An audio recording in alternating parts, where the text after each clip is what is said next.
I'm Susan Holt, Director of Everyday Parenting Solutions. We at Everyday Parenting Solutions are committed to helping families and teachers navigate the challenges of raising our children today with compassion and common sense. And today we have a class for you with a topic, and the topic is Sleep Lab for tired parents of cranky children. And I'm just so delighted to be here with Susan Brown, who is the founder of Everyday Parenting Solutions. I have worked in the field of child development for over 40 years. I'm old. I was a preschool teacher for 7 years before getting my degree in developmental psychology. And I'm so glad that you have taken over as director and that our center is going to grow and flourish in your hands.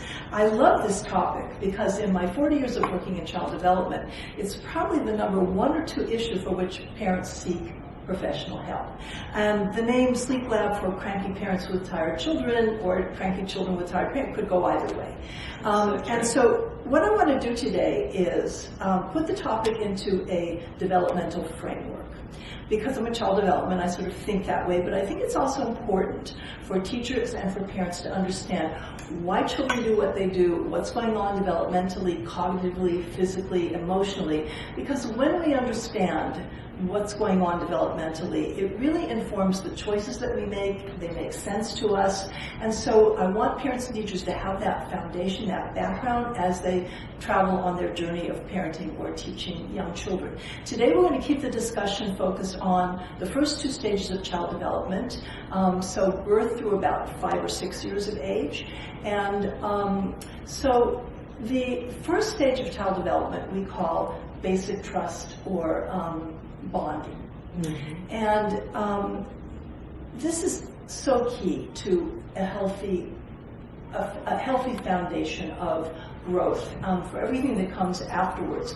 So you think about children who are in their cribs and they're uncomfortable for whatever reason. They're hungry, they're tired, they're wet, they're soiled, and they send out what we call signs or signals. They cry, they fidget, they let the parent or the caregiver know that they are in need of some attention.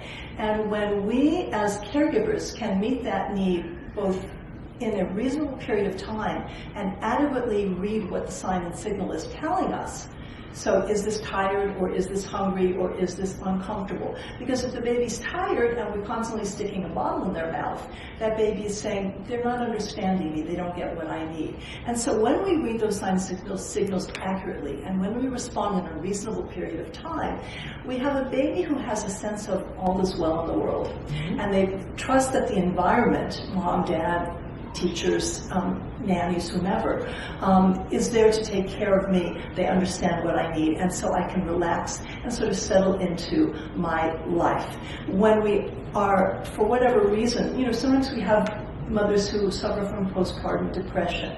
Sometimes we have caregivers who are perhaps older grandparents who just physically aren't always up to the task. And so when we allow babies to get flooded with emotion, to be overcome with those needs, and we don't get there in time, then they grow with a sense of the world doesn't get me, I have to fight for what I want, I have to struggle to get heard and understood. And we really believe that this sets a foundation for everything that is to come after. Mm-hmm. So when we have a sense of basic trust, the world is a good place. Even though I may have to struggle a bit to get heard and understood, I trust that it will happen. It will happen in time. When it isn't happening in these first few months of life, then we never quite trust. And so we take that mindset into our environment, and it sort of colors all of our relationships moving forward. So I love to talk about child development. I love to talk about this early few months and years of life, because I think it's so understanding that it's so important to understand that it can set the tone for everything that comes after. Mm-hmm. So today we're talking specifically about sleep or lack thereof. Mm-hmm. What we know is that children and adults are getting less hours of sleep than ever before. I think something like an hour and a half less this generation than the generation before. And we know that sleep is key. It's crucial to well-functioning children and adults, that we cannot sacrifice sleep to sports, to homework, to socializing, to electronics, because we know that we suffer when we are sleep deprived. We suffer in all kinds of ways. Some of them obvious, some not so obvious. When parents come to speak to me about sleep issues and we put them on a sleep program, that's a parent who's well defined the issue. But often parents come with behavioral issues, and when we start to get into what's going on, child is acting out at home, at school, who is not getting along with peers, with siblings, and we start to look at, through the developmental history, what's going on with sleep. We almost always find that sleep is either inadequate or that there's either not enough sleep, child isn't getting enough hours of deep REM sleep, and so we have to understand that sleep drives everything. Here's what we know, that the hormones that keep us on an even keel, they keep us operating throughout the day on a pretty even keel. The tryptophans, the serotonin, I'm not a neurobiologist, but all of the chemicals, hormones that keep us on an even keel are replenished at night through sleep. So we wake up in the morning, all the hormones are there to keep us functioning well through the day, they're plentiful, and as we work through our day, we start to draw down on the hormones. We come to the end of the day, to the evening, we transition to bed, we sleep, and we replenish the hormones. If sleep, and the only way to replenish these hormones that keep us on an even keel is through sleep or through medication. Well, we don't want to medicate children. We want them to sleep and get what they need naturally. And so we see that children are getting fewer hours of sleep, they're getting poorer quality of sleep, and this is impacting every sphere of their lives. Yeah. And so we want to talk about how can we ensure that children are getting enough hours of sleep and that they're getting quality sleep? How do we do that? Because parents come in, we've tried everything, nothing's working, what do we do? So let's talk with infancy. Let's start with infancy and talk about creating we can't make children sleep, right? So we've talked a lot about the three things that we can't make children do. Three things we can't make a child do. Right. Mm-hmm. So, and you know what they are. Sleep, going to the bathroom, or eating. Eating, right. So we can't make children sleep, right, but we can create an environment in which they're more likely to sleep. And so that's the parent's job, right? And so with infants, the first 3 or 4 months, we have a new baby in our lives, and she just is now at 4 months and sleeping through the night. So this topic is very near and dear to my heart at this moment in time.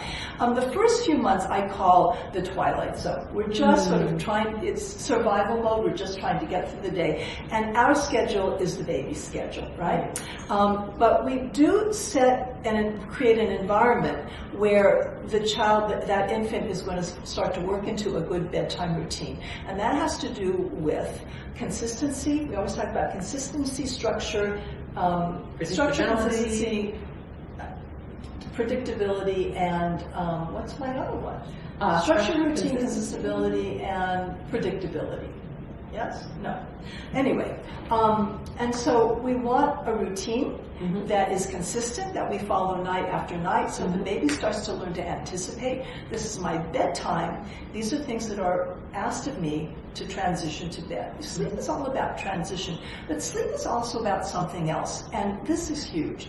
Sleep is, yes, about getting in your hours of rest and replenishing hormones, but it's also about separation. Oh, if you think about it, the first experience of separation, I'm alone in the dark, there's no one there to comfort me, I have to comfort myself, is sleep, right? We're alone in the crib. You know me, and you know that for me, self-calming, self-soothing, independence, resilience, all of these are key to what we believe in our parenting center. And the foundation for this really gets built in these very early weeks and months of life. Yes, we can go back later on and shore up and remediate if we haven't set a good foundation, but it's much easier to do it from day one so that we don't have to patchwork. We've got it in place. We've got that foundation. And so this routine of, first of all, a dark room. I'm amazed at how many parents have the belief that children are more comfortable sleeping in a light room. I don't know where they got this message, but babies, we know that when there is light present, it says to the brain what? You need to be awake. Stay awake, stay active, stay stimulated. And so we need to differentiate between the part of the day where that's called for, stay awake, stay alert, stay active, and when it is counterproductive. Time to relax, to transition to sleep, and now to fall off to sleep.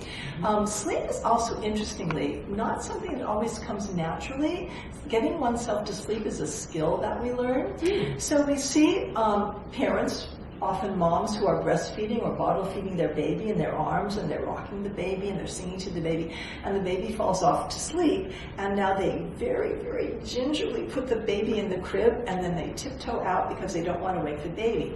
So what happens is, throughout the night, we know that there's a wake-sleep cycle, right? We don't sleep at the same level of depth throughout the night. Right. So throughout the night, so it sort of goes like this. So we sleep for a while into very deep REM sleep, and then we come up to lighter levels of sleep. We might even wake up. We kind of look around, and as adults we do this too. It's not just infants. So we kind of look around, and if we don't get too active and stimulated and just sort of lie there and wait, we fall back to sleep and go back into that deep REM sleep where the hormones are replenished. And so what happens with babies is, they don't have the awareness of having, they are put to sleep, they're put to sleep in mom's arms. We put them down in the crib, they're asleep, so when they wake up, they say, this is unfamiliar to me. I don't know how to do this. I need mommy or daddy or whomever to come in and help me get back to sleep. So what do? They cry. They cry, they call for us. What we want to teach babies is that they can do this for themselves. And this is really the very beginning, the very seed of self-soothing and independence, right? And it may seem strange to think about babies learning independence and learning to self-soothe, but it really is the seed that we plant. And so if they have that sense of being put in the crib with some light awakeness, wakefulness, right?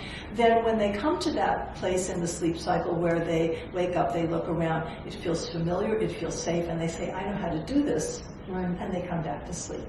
Makes sense? Yes.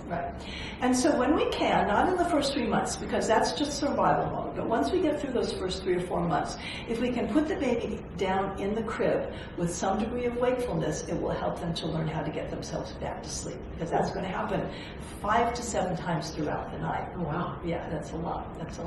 So I think takeaway number 1 is to try to put the baby in the crib with some degree of wakefulness.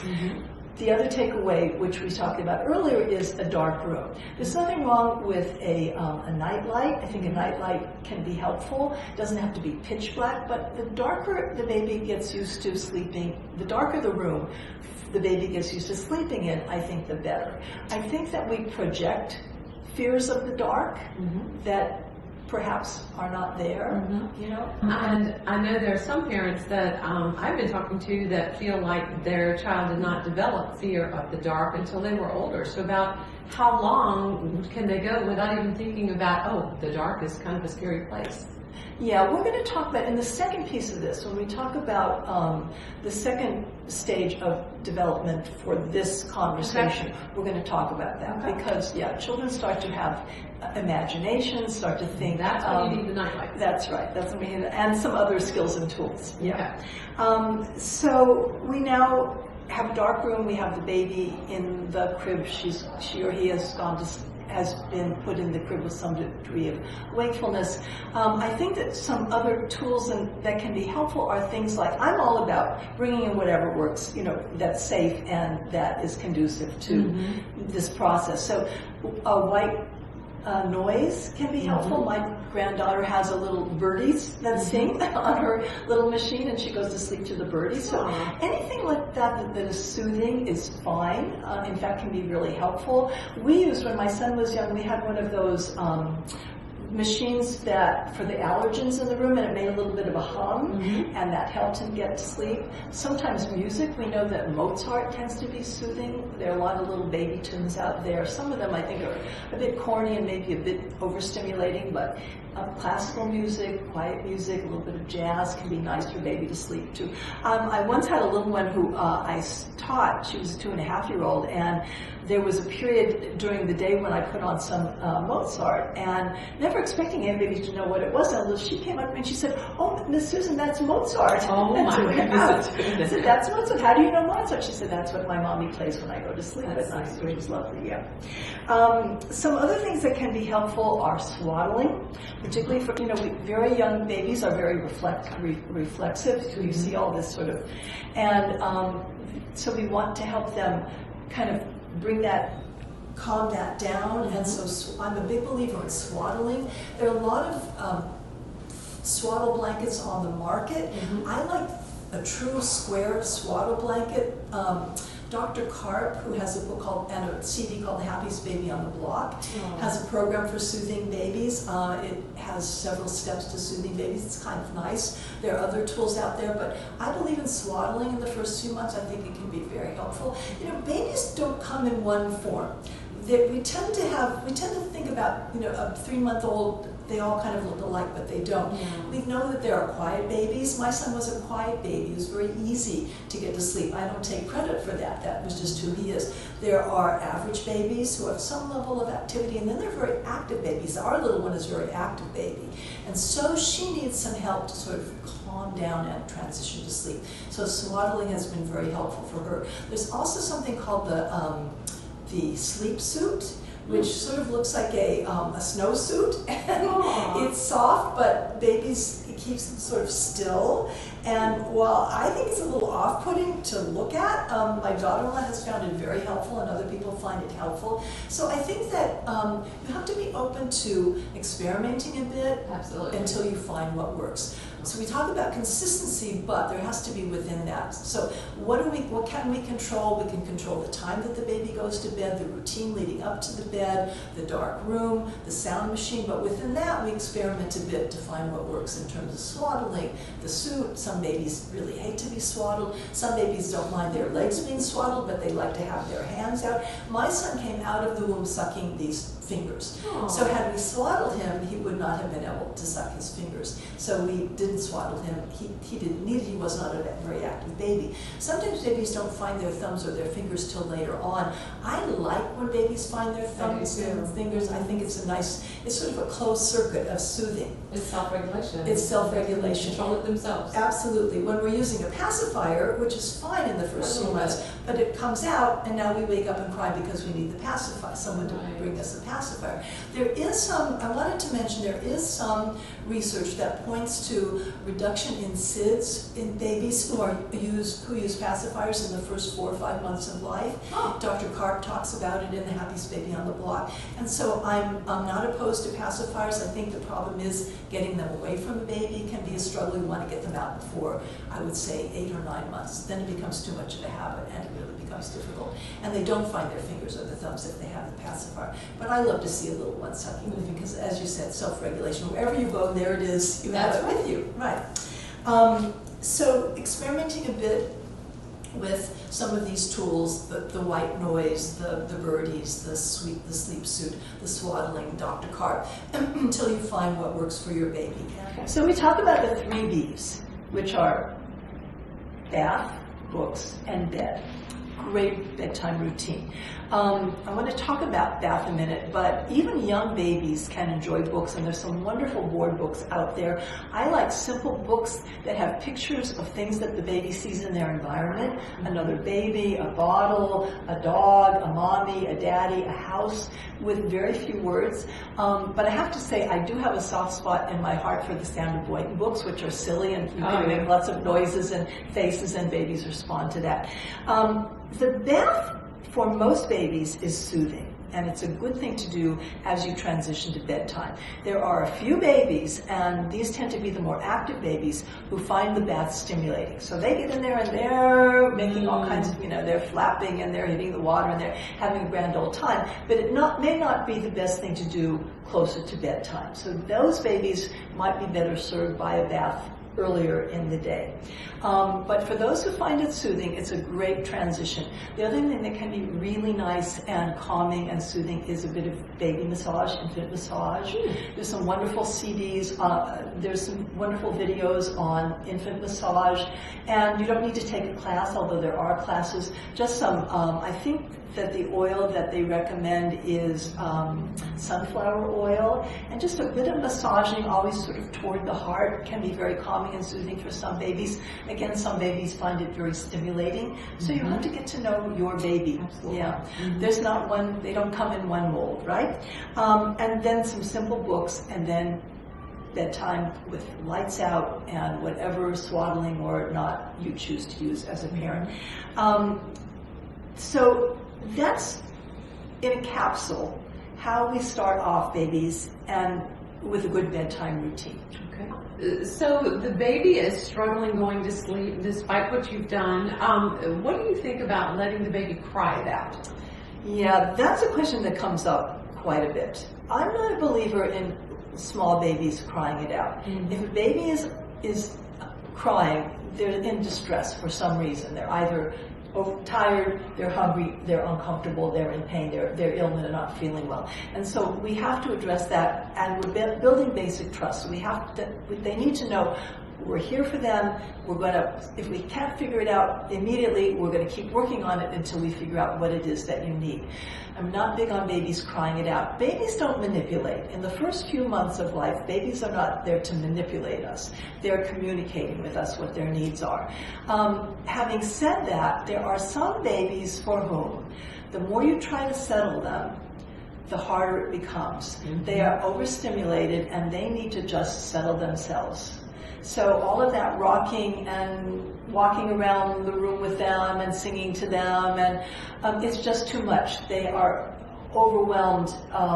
Their systems of sensory are overwhelmed. Right. And these babies need to just be left alone. I think that it helps to just stay in the room with them, but to give them some space to settle themselves in their crib or their bassinet or wherever they might be sleeping. So babies are comforted by those who care for them and who are familiar to them in these early months, weeks and months of life. Do they actually experience separation anxiety? We're not so sure. But sometimes just a visual of the parent or the caregiver can be helpful and soothing and calming when they're alone in their crib at night. So one of the things I like to do is to leave some sign of the main caregiver in the room, a bathrobe, a book that the parent was reading, just something so that the baby can look around and say, those belong to my caregiver. That says to me they're coming back. They are, yes. Babies don't yet have what we call object permanence, so they don't understand that when they don't see us, we still exist somewhere out of their purview, out of their sight. And so when we can leave some familiar objects in the room that they can see, even things we no longer recommend that babies have blankets and soft loveys in their cribs anymore, because there's been some reports of this being dangerous, babies suffocating and choking. But even the smell, we know that the smell of mommy, if we could have some eau de mommy perfume, that would be wonderful to smell in the room. So leaving some signal, something that signals that I'm coming back and that I haven't deserted you. We're going to talk some more about this in the next piece. But it's not separation anxiety as we think of it, but it is calming and soothing for the child to know that. Very young children under the age of 8 months, I don't believe in crying out for a long period of time, but some babies need to settle themselves. They might need to just release a little tension by whimpering or crying for a minute or two. I think no more than 10 minutes is 10 minutes is about as much as a very young baby can tolerate feeling in distress. Yeah. But parents almost never let it go on that long. I would say that the worst sound in the universe is the sound of your baby crying. Yeah. So it's hard. It's hard. Yeah. Now we come to the terrible twos, and we are trying to get them to bed, and what tends to happen? Well, they fight it. They fight it. Oh, they fight it. So another book. I need to go to the bathroom, I want a glass of water, I'm hungry, or they keep coming out, We take them back, they come out, we take them back, or they scream and cry and they wake up the baby. And so depending on who they are, they pick their own way of communicating this power struggle. And so there's parents often struggle with, is it fear and anxiety, or is it power struggle? And I think that you can kind of feel in your gut which you're dealing with. If you have a child who's challenging you on toilet training, on eating, if everything seems to be a power struggle, then it's pretty clear what's going on. And there's one approach to those children that we would take with children who are truly fearful and anxious. We are seeing so much more anxiety in even very young children today. True. And something we talk a lot about as professionals, we talk a lot about with parents in our center. And so we're going to talk, I know, in another session about anxiety, particularly anxiety in very young children. The literature really never addressed anxiety in very young children until maybe, at most 10 years ago. I know that when I went searching, there was really nothing. We didn't think about anxiety until most of the kids hit puberty, depression and anxiety in tweens and young teens. But we know now that even very young children can experience anxiety. And so with children who are anxious, I have two approaches. I have the cold turkey and I have the kind and gentle. So for children who are just about power struggle, sometimes after you've done everything right, you've read another book, you've done the charts and stickers, you've created the good bedtime routine, you've done everything possible to help them transition to sleep, and it's just not working. They keep coming out. Then you have to set some limits and boundaries, and they have to be limits and boundaries that a parent can enforce. So I never say to a child, you have to go to sleep now. Why? Because you can't make them sleep. Can't make them sleep. So the limit or the boundary has to be something that the parent can't control. So what I say is, it's quiet time in the house. This is your quiet space. You need to stay quietly in your room. And I even say to a child, sleep, don't sleep, I don't care. I don't care. It's your business whether you sleep, whether you don't sleep, but I do need you to be quiet because it's now mommy and daddy time. We want children, are very egocentric, and this is a stage in their development where we have to help them to learn that, yes, you are important, but it's not all about you all of the time. There are other family members who have needs as well, right? I've quoted you a lot of times when we've been talking about children, and we don't want our families to be child-centric. We want our families to be family-centric. That's right. So we want everybody's needs to be taken care of. That's right. I like that. Not always easy, and it's triage. Sometimes it's about you, sometimes it's about me, sometimes it's about this one. And so we set the boundary about staying quietly in your room.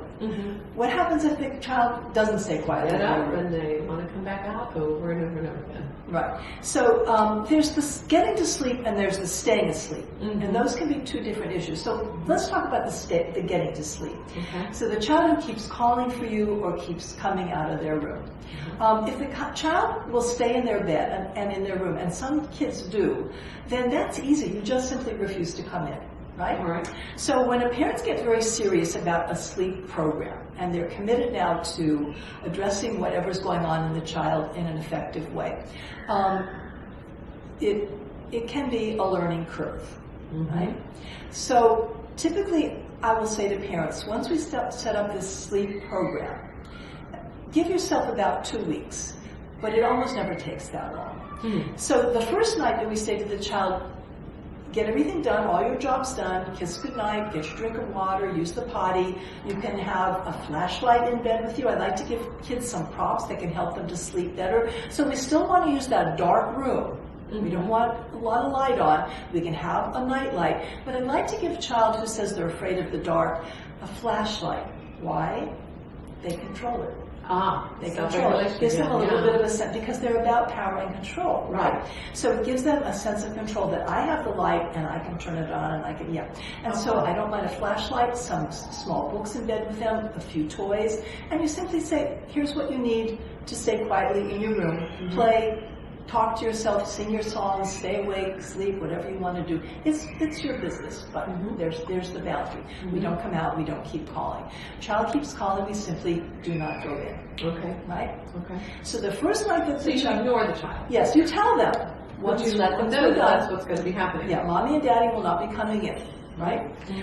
So the first night, what happens? They get out of the room. Well, this is the child who doesn't get out of the room. Oh, sorry. Right. So the child will stay in their bed or in their room. All right, they'll call. So they'll call. And they'll call, and then they'll cry. cry. And we don't come, right? Okay, then they start and crying. finally they fall asleep. Maybe on the floor near the door of their room. All right. But they stay in their room and they fall asleep. Okay. Second night, they think if I do it louder and longer, maybe I can wear them down, right? So the behavior gets even worse. Okay. And parents are thinking, I don't know, Susan Brown, does she know what she's doing? This is pretty miserable. Well, the parents start feeling guilty. Well, they feel guilty, or they just want to take the path of least resistance. Yes. And get it quiet, right? Because they want child. quiet. But you can't take the path of least resistance. You have to stick with the program. Right. So the second night typically is worse than the first. Right.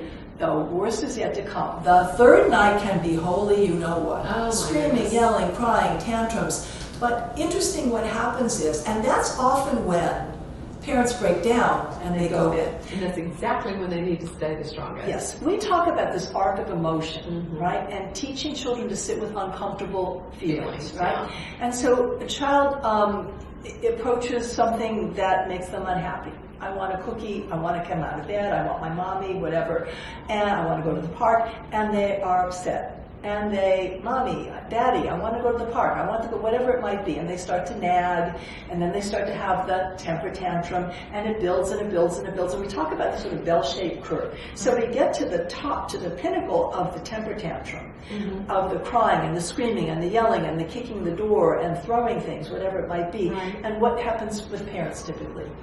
Well, they have to give in. They give in. Yeah, they feel like they have to give in. So what has happened? They have done what? So they've convinced the child that this is how you get mommy and daddy to pay attention to you. Exactly. They have trained the child. They have trained the child and rewarded the child to have temper tantrums. For the worst behavior. But they have also said to the child, you can't tolerate this. Oh, that's You good. can't tolerate this, so I have to help intervene and help you. But here's what we know. No matter how difficult the emotion, no matter how challenging the behavior, if we just wait a beat or two, we don't stay at that place forever of that pitch of high emotion and tantrum. What happens is we start to get calm and it dissipates, right? And so the child learns that I won't stay here forever. It will finally, these miserable feelings, these unhappy feelings will start to dissipate, and either I will solve my problem myself or they'll just sort of go away and I move on, right? And the parent learns what? That the child can overcome. That's what we call mastery, right? Yeah. And it's so important that we allow children to experience these uncomfortable emotions, not at infancy when they don't have the skills and tools to handle it, but as children get older and learn to self-soothe and learn to problem solve and learn to self-regulate, right? So about what years or months does this start? Is the arc of this 2 years on? Or 2.5 typically. 2.5 months? We think about 2.5. 2.5. The age when children start to have these skills, these internal skills. And so parents need to understand, if they keep going in, when it gets to the most miserable, they train the child. This is what I need to do to get attention. When I see children, or I hear children who are constantly having temper tantrums, it tells me that the parents have trained the child to do that. Okay? My son had one. Oh, Now, I wasn't a perfect mom, and he wasn't a perfect kid, but my son literally had one really full-blown temper tantrum, and he saw that that wasn't how he got his needs met. So, being a fairly intelligent kid, he found another way, right? You use your words or whatever. And so, we need to stick it out a night beyond that. And children will eventually see, I can handle this. They mean business, they're not coming. Right. You know, we have to say what we mean and mean what we say. Trust is a two-way street. We want to be able to trust our children, but children need to be able to trust us as parents. That's key to that earlier stage that we talked about, of basic trust, that our parents do what they say they're going to do. Well, that's a good boundary, and they need to find those boundaries to feel secure. Absolutely. So now we have the child who keeps coming out of the room. Okay? That's a bigger challenge, So right? It's a different situation, It's all a right? different situation, right. So in the beginning, we just simply keep taking the child back to their room. Right. We don't interact with them, we don't get them a glass of water, we don't read them another book, we don't even hug them. We just matter-of-factly take them back to the room and we say what? It's time for you to be quiet. Quiet time. Quiet time. Now, sleep, don't sleep, we don't care. Quiet time. Yeah. Now, if we're going to go that route with the kid who keeps coming out of the room, again, same as the child who calls from their bed. The first night they come out a lot. The second night they come out even more. The third night it's as if every 30 seconds they're coming out of the room. Mm-hmm. But if we stick with the program and we keep taking them back, taking them back, taking them back. Now we've got, thus the title, Exhausted Parents or Cranky Parents. Right. Yeah. But we do our work. Mm-hmm. No one ever said parenting was easy. I don't think that memo went around.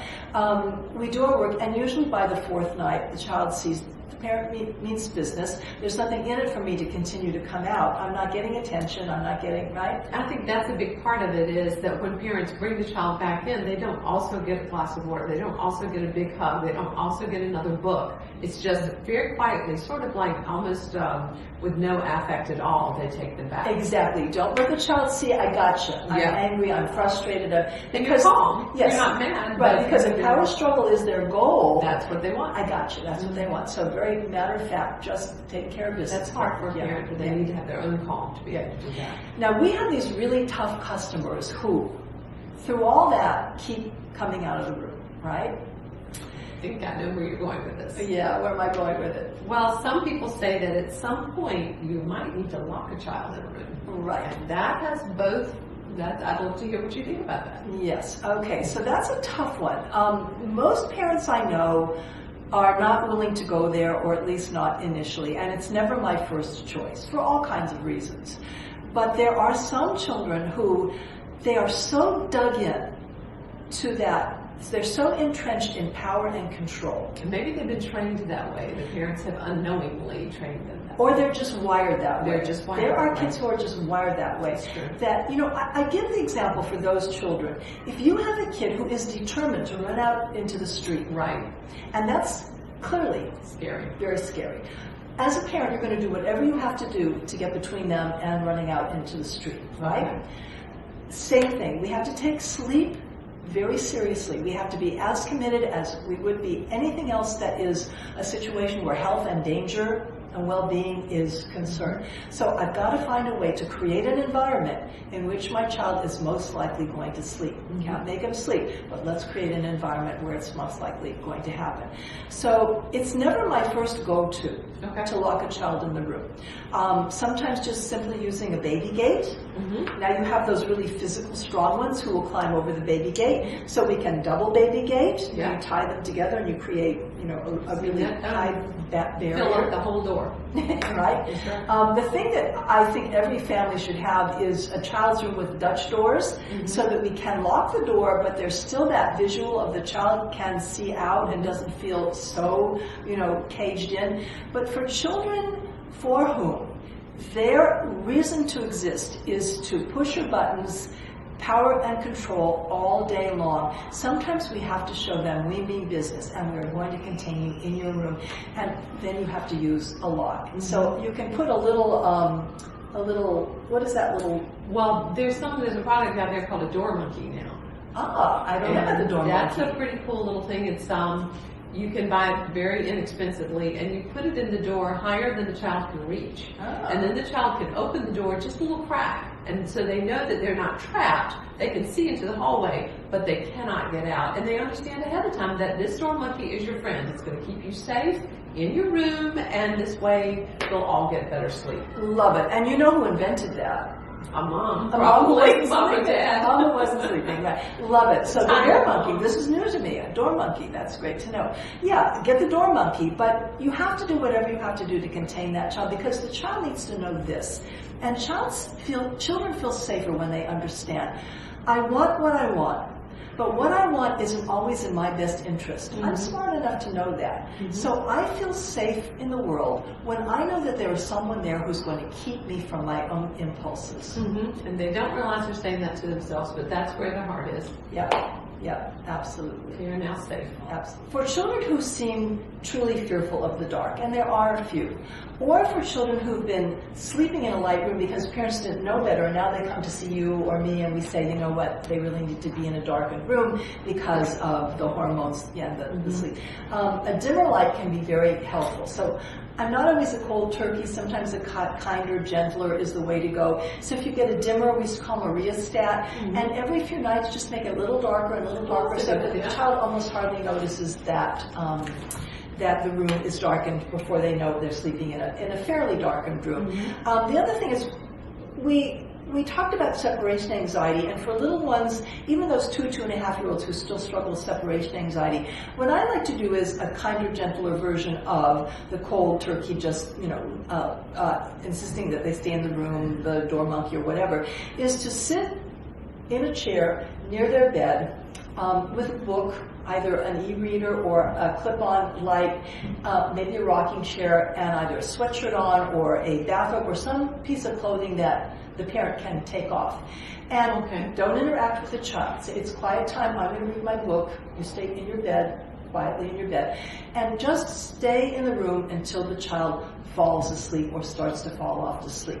And then every few nights, move that chair a little bit further away from the bed, a little bit further until you're sort of out the door, maybe in the hallway, and then leave the chair with the book, with the light, with your item and clothing, so that when that little bit older child comes to the more wakeful part of the sleep cycle, they look over and they see those reminders of parent, and that should be comforting. I also really like to encourage, once it's safe, for children to have what we call a transitional object, a special lovey, a toy, a blanket, stuffed animal that represents that bridge between being alone and being with my safe people. And if you can hold it and kind of get your scent on it, sort of rub it around and get your scent so that we have that olfactory recognition of this is my safe thing.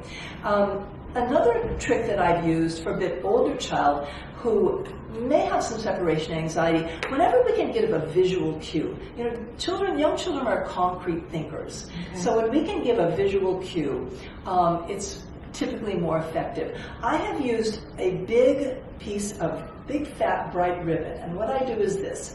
I tie the ribbon to the crib or to the bed, toddler bed, and I run it through the house into the room where the parents are. I've had parents who are downstairs in an office working, and what I say to the child is, I am at the other end of this ribbon. Aww, show them where the ribbon, with the end where the ribbon will be, so they have that picture in their mind, that visual of this is where my mommy or daddy is.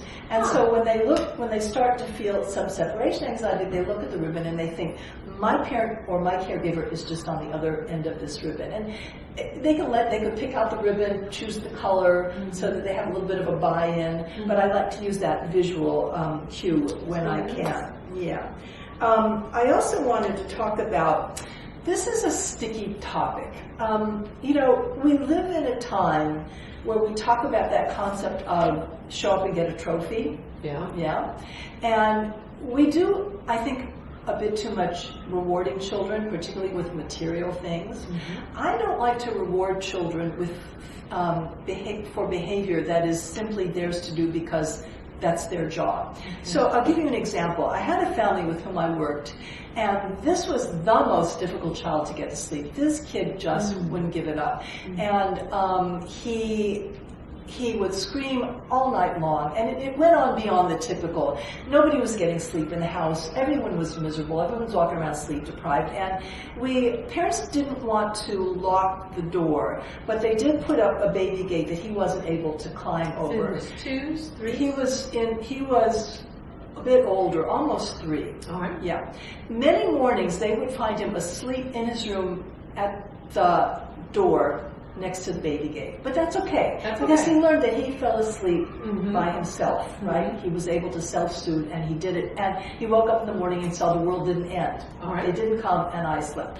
But the first night that he finally slept in his bed without the gate, the mother called me to tell me that they ran out and they bought him a great big red toy fire engine to reward him for sleep. So what is the problem with this? You lost one every time. Yeah. So what if he decides he wants now a dump truck? So he might think, you know what, I'm going to give him a bad time, I'm going to raise hell, I'm going to scream and yell and cry, and then I'll get a dump truck. Yeah. Right? But the other thing is to reward, you know, I have a family. When I cook my family a meal, because that's our division of labor, I don't get a reward for cooking them a meal. I don't get a reward for changing the linens on the bed. I do what is mine to do because that's my job. And I think that we are training children show up and get a trophy. There's just way too much rewarding. We see it. I go into preschools all the time, and I see this. Teacher sits with a little one who's doing a puzzle, and he puts the first piece in, and the teacher says, good job, Johnny. So he puts the second piece in, and the teacher says, you're so smart, you're good at puzzles, good job. Now he goes to put the third piece in, and what does he do? He looks to the teacher. He wants that approval. Where's my approval? We want to do we want children to learn, I do what's right because it's mine to do, right? So now if that teacher moves away from that table and he goes to put the fourth piece in, and there's no one there to praise him or to reward him with praise, he says, not interested in the puzzle, and off he goes. Wow. And it starts with these behaviors at home, right? With toileting, with bedtime routine, with eating, with doing your chores, with cleaning up your mess after you play. All of these behaviors, these should not be rewarded. These should not be rewarded. So you're saying going to sleep by yourself is your job? It's your job. It's your job. You don't get rewarded because you do your job. It's just yours. You get a big hug. Get a big hug. You might wake up in the morning and get an attaboy. Good job. You might say, you know what, that was such a good night's sleep that we feel better as mommy and daddies. We have more energy to do more fun things during the day. You know, good for us as a family. But not a big red fire engine or dump truck. That's so funny. Yeah. Yeah. Well, what about children that have other situations at home? Suppose they are in a divorce or separation situation. And yes, maybe they go to sleep in their own home, but then they have to switch homes, and it gets tough for them. Structure, routine, consistency, predictability. Very difficult to maintain that when we're living in two homes. The reality is that something like 40% of children are living in exactly that. A home situation that is not so much one house. Living in two homes. Living in two homes. We did a workshop called Happy in Two Homes. Happy in Two Homes. It's a good workshop. We should do that again. So what's key is this. Parents will come in and say, we have this good bedtime routine. It's working well at our house, and then she goes to the other parent's house, and they don't follow the routine, and they come back exhausted, and we're back to square one. Right. And I always say, if you could control what the other parent did, maybe you'd still be married, right? We can only control what we can control. Absolutely. And so we say, this is the way we do it in our house. Children may even come home and say, Daddy, let's us watch TV in bed. Daddy, let's us have ice cream, before we go to bed. We don't have to stay in our bed. We can come out and play video, whatever it might be. Well, that's Daddy's house. In our house, this is the way we do things, and we're here now, so these are the rules. So you keep to your own rules. Right. But in a perfect world, if we can communicate, if parents can be civil enough and communicate, it's always about keeping the child's best interest first and foremost. If we can communicate enough to say, this is the routine that has been working at home, I think it would be helpful. It's familiar to the child. It would probably be helpful if you could try to implement some version of that. Some version. Not trying to tell you what to do, but here's what's working. That can be very helpful. But you can't control it. You can't control it. All you can control is what goes on in your house. This kind of leads us to another discussion. So, structure, routine, consistency, predictability. A parent is sick. A parent is in the hospital. Right. We go on a vacation. Grandparents come to visit, and we get off our routine. What do? The moment we can, we get right back to the routine. Absolutely. Right. Yeah. So if we go to a hotel and everybody's sleeping in the same room, and that's a lot of fun. Now we come back home, we say, we want to sleep in your room again because that was fun sleeping in your room. We like when the family's like, well, that was a special situation. Now we're home, now we get back to our routine. And then what's so important is to say, not, well, for one night, we'll let you sleep in our room and then we'll go. No, the minute you get home, you have to go back to your routine. You have to be consistent. Consistency is key in almost every sphere of parenting. Yeah. I do have parents who have found that sleeping with their children or letting their children sleep with them puts them to sleep, and they just don't have the heart to put them back to bed. So they end up co-sleeping. Yeah. So what do you think about co-sleeping? You know, there's a whole school of parenting right now, attachment parenting, that believes in co-sleeping. And for me, I have very strong feelings about this. I mean, if a child is sick, if a child had a trauma, I will take a mattress on the floor in the child's room and sleep in the room. At least it's in their room. They're staying in their room and they're staying with their routine. That's and nice. What's familiar to them. There are times that our son had that neurovirus and he was vomiting and had diarrhea for almost 2 weeks, and I didn't feel safe leaving him alone at night. He was up and down, so I slept in his room. I got the neurovirus, but I slept in his room, right? So if a parent feels they need to do that, I have no problem with, on occasion, under special circumstances, going into their room, get a sleeping bag, sleep on the floor. But children need to know this is my space in which I have to be quiet. I think, for me, and Susan, from having worked together for a very long time, I'm all about independence, because that, if I can do for myself, if I can soothe myself, if I can bounce back from adversity, if I can problem solve, if I can meet my needs, that's the goal of parenting. It raises them up to the child you want them to be, the young adults who can make their own decisions. But if they are co-sleeping and they're used to that, and the parent goes, I know this isn't, even my husband sometimes gets kicked out of the bed and he doesn't get to sleep in bed with me. How do we transition our children back to sleeping by themselves? Is it a gradual process? No, I think you have to go cold turkey and say, cold turkey. Yes, we have made some choices that maybe weren't the best for our family, or the time has come. You're a big girl or you're a big boy, and now. I had a mom who literally could not keep herself from giving in to the child sleeping. First of all, it's very bad for marriage. An interloper in the bed. Dads typically don't like it, but nobody gets good sleep when there's another little one. Kids, they start out in bed this way and they end up this way. My little granddaughter, she's now making little circles going around at night. And so what we had to do, and this mother was so sleep deprived that she was also giving in, because it was like, I need to try and get some sleep. I actually had her go to a hotel for 2 nights. That's interesting. So she was not in the house. And guess what happened? Guess what happened when she was not there? Kids slept in his room with no problem. Because he didn't Dad have said, a choice. Mom's not here, this is where you need to sleep, and didn't even come out, accepted it. When the mother came back, again, so she had to then get with the program and say, her boundaries. Say, you know what, you showed us that you can do this, you've shown yourself that you can do this, forevermore, this is how we will do it. And we think this is great, and you're a big boy, and we're really proud of you. Exactly. You can do this. Exactly. Exactly.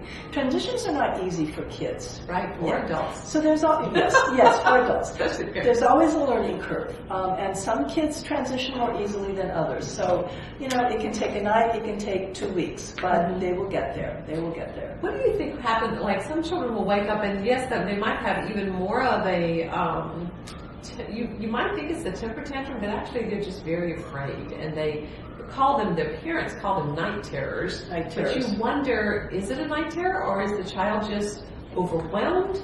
How do you determine the difference between those? What do you do about them? So night terrors is a medical term, right, for a condition. It's similar to sleepwalking. Child is in something of a fugue state where typically they're irrational. You cannot wake them. They're still asleep. So you should not wake them. Well, you can't wake them. You can't wake them. Sometimes children will actually sleepwalk. I had a little one who got out of the house. They found it. So night terrors are very different from sleep anxiety, separation anxiety, general anxiety. You can typically tell the difference because the child is usually happens sometime between, I think, 12 and 2 in the morning. Okay. 12 midnight 2. It happens during the middle of the sleep cycle, and the child is inconsolable and irrational. Okay. And when that happens, you don't try to reason with them or talk to them. You just simply stay with them and calm them and help them get back to sleep. All right. That's very different from a temper tantrum. I just... And then you might want to see your pediatrician. Yeah, there's really not much you can do. They're developmental. Kids outgrow them. Oh, well, that's good. Typically by 12. And children, they can come in phases. They can be brought on by stress or change in one's environment. All right. But it's like sleepwalking. There's really nothing but, you just have to make sure that if the child might wander, you have barriers so that they don't get out of the room or out of the house, or steps they might fall down. Yeah, yeah. When it happens, you know it. It's quite dramatic.